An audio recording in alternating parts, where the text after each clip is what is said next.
want to take you live to Scarborough. That's where Toronto Mayor Olivia Chow announcing some enhancements to community centers across the city. Let's listen in. Build relationships, feel they belong, hubs for learning, for recreation, cultural exchanges, and just have fun. And community centers cater to the diverse needs of everyone.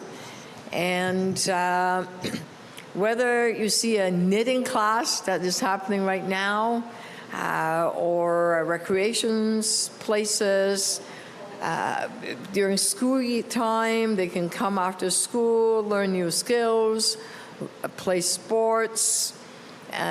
Seniors come and families come and socialize.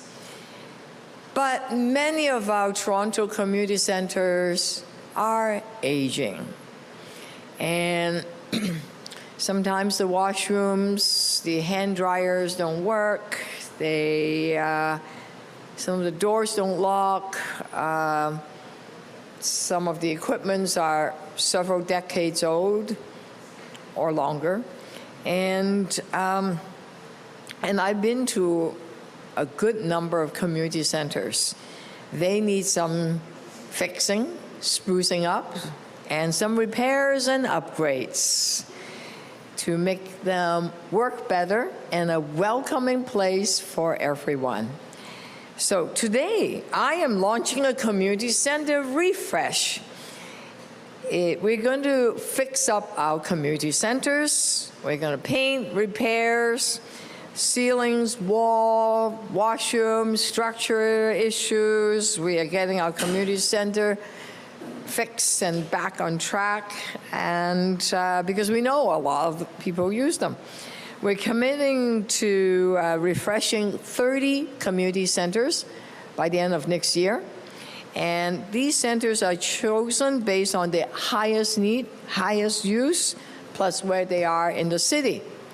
We are also upgrading the very important spaces with refreshed seating areas, new device charging stations, because, you know, sometimes by the time you finish school or you are working on your phone, you need to charge up your phone. That will cover all of 126 city-owned centers by the end of 2024.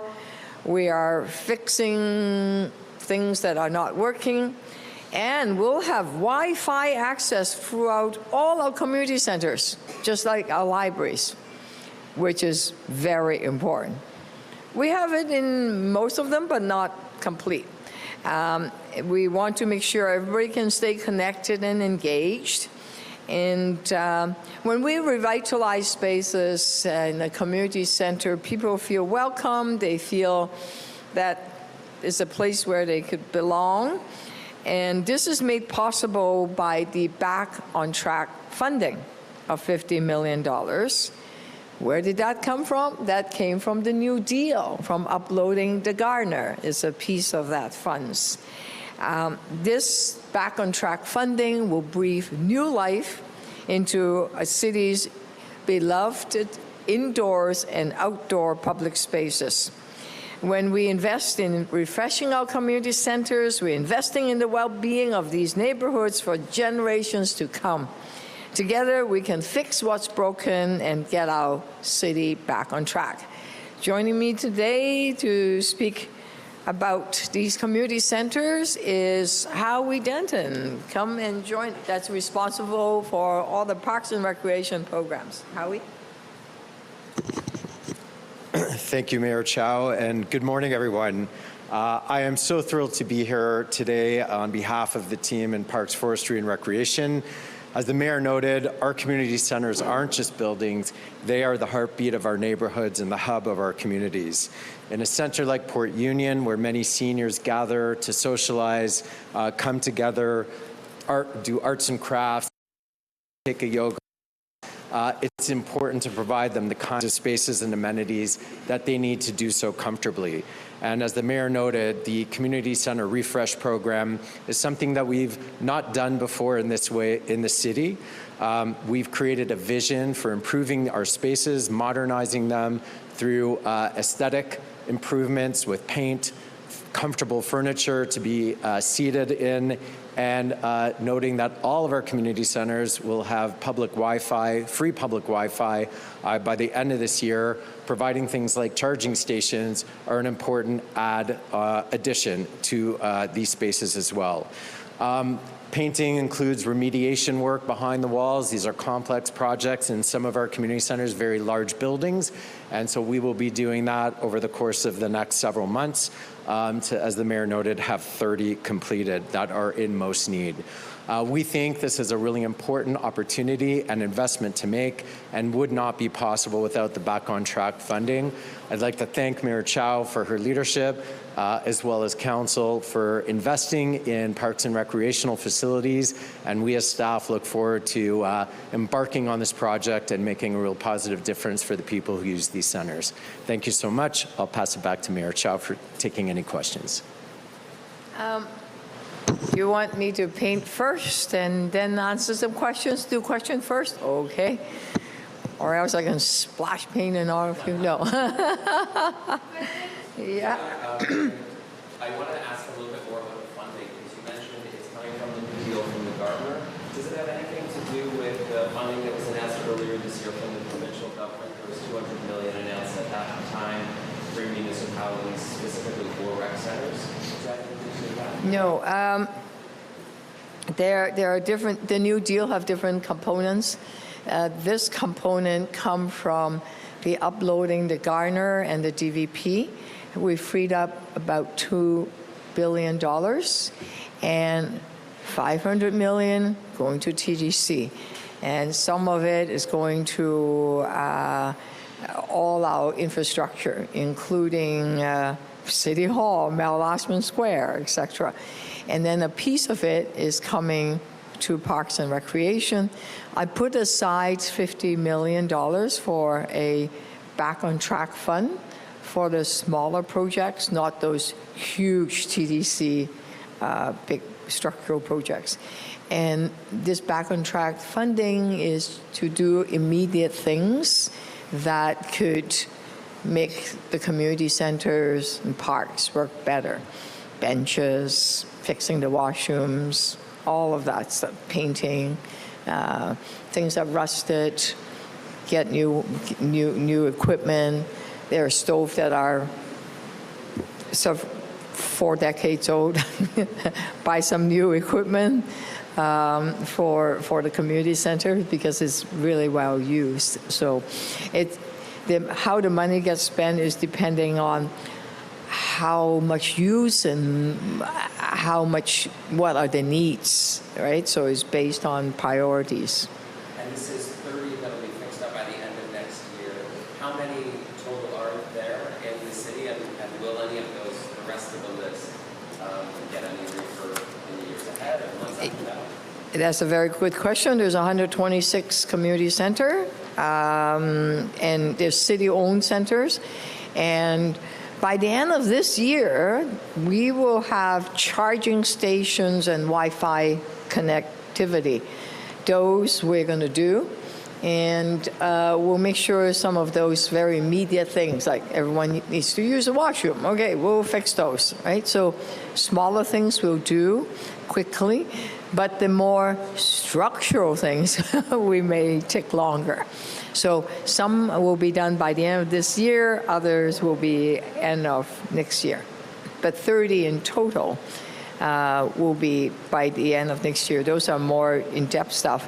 But every center will have Wi-Fi and those immediate things that we need, because charging station, it's important. If I can switch off. Why do we wait so long for things to be in disrepair before we do something about it? Just about the money all the time? It is a very good question.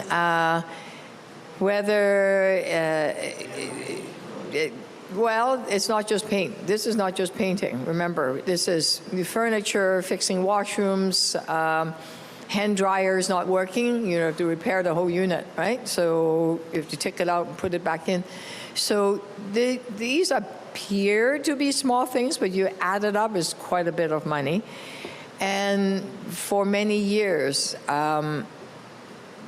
there hadn't been any increase of capital funding.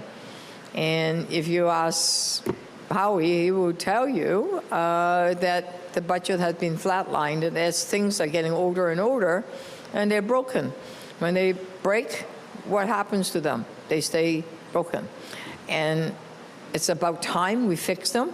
And I'm very thankful that we were able to upload the Gardner and the DVP, because that eats up 40% of our capital budget, because there's $2 billion, right? Imagine, the community center is a tiny part of it.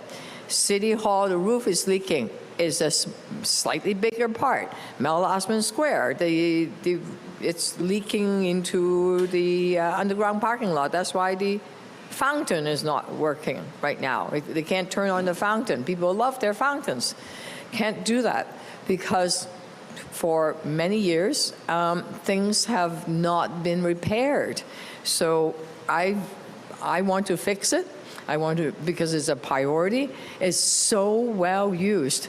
Over the weekend, the Scarborough Rib Fest, my God, tens of thousands of people, right? Every night you could hardly move in the Thompson Park, whether it's the kids area or the ribs area eating, and people use the washroom, use the park. And Centennial Park, the same thing.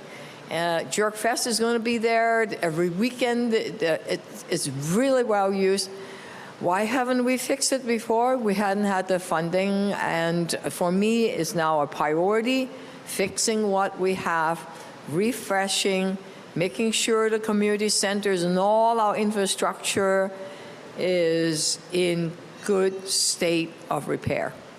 So segueing that into fixing things, let's get on to construction and all the roads and the mayhem that is. What do you have to say to the residents of Toronto who literally can't get around smoothly almost anywhere now, whether it's the DVP down to one lane at 11 o'clock at night, or the 401 down to one lane late at night? You just can't move. What do you have to say to all those commuters? Well, actually, I've been on the road the entire weekend all around the city. It wasn't that bad. Yesterday, there wasn't much traffic on the Gardner. I couldn't. It's a holiday. I know, holiday. Well, hey, summer. Summer, when do you do construction? Summer. And that's why some of the roads are closed. We have the largest number of cranes in North America. And we are a growing city. Part of the result of a growing city is there's a lot of crane in the sky. The other thing is, speaking about old infrastructure, the community center is not just the community center that is old, is our highways and roads. The Gardner, if we don't fix it, it's going to fall apart. It's already falling apart. We have to rebuild it. So whether it's bridges, roads, look how bumpy they are, right? You can only fix that many potholes. At some point, you have to repave the road. And I could name you Yonge Street, John Street, Peter Street, because I'm sometimes a cyclist. And it is nerve-wracking how bumpy those roads are. The minute you repave the road, guess what? We have to close it. And that's one of the reasons. Okay, listening into Mayor Olivia Chow making an announcement on a community center refresh. The mayor says that they will be refreshing, making repairs to, painting, adding cell phone chargers to 30 different community centers in our city, saying this is an opportunity for them to take advantage of these community centers and make these refreshes because there is money available through the uploading of the Gardner to the provincial government. The mayor just taking some questions there.